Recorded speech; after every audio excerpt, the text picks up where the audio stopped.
A gun salute is taking place across the United Kingdom to mark Prince Philip's death. The first shots fired just moments ago.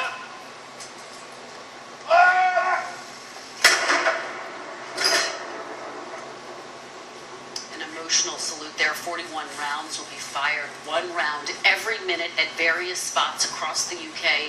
The guns being used for the salute were also used at Prince Philip and Queen Elizabeth's wedding and the Queen's coronation. Queen Elizabeth today spending her first full day in more than 70 years without her beloved husband by her side. NBC's Keir Simmons is at Windsor Castle this morning where the prince passed away on Friday. Keir, good morning.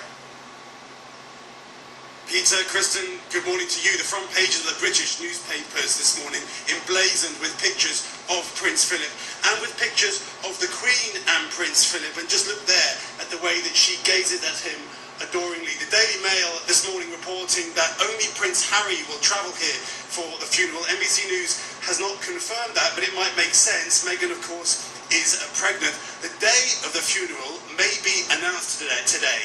Surely a day that will be one of the hardest for the Queen.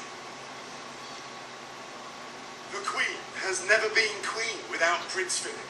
This morning, she woke up a widow, making plans for his funeral at Windsor Castle. With flags across the UK at half-staff, outside Buckingham Palace, the traditional announcement of her beloved husband's passing, and many, many tributes to the Duke of Edinburgh's long service. Not just as her consort, by her side every day of her reign, but as her husband, her strength and stay of more than 70 years.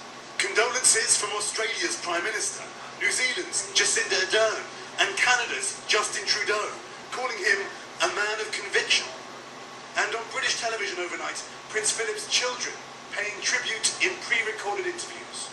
You ask anybody who had the privilege of listening to him speak or of the events that he hosted, it was always his humour that came through. He was born a Greek royal, but exiled with his family. He became, in his own words, a refugee. He saw action on battleships in World War II, a brave and brilliant naval officer, and an outsider whose wedding to Princess Elizabeth and then her coronation as Queen Elizabeth thrust him into an unwelcoming British establishment, a proud man whose primary role became supporting his wife, the Queen, telling Today back in 1969 there were tensions. You don't know, there are a lot of problems.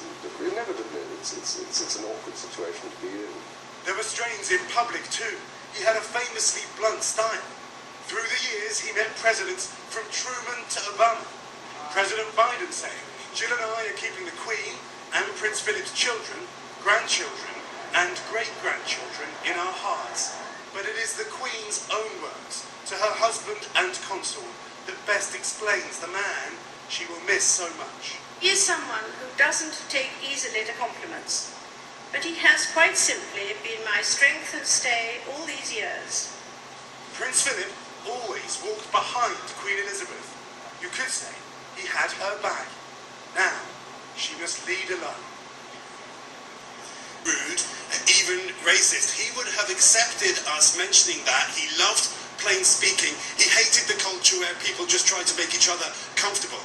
He wouldn't have wanted a fuss for his funeral, so it won't be a state funeral here at Windsor Castle. It will be a family funeral. That's also, of course, because the coronavirus still has this country in lockdown, guys.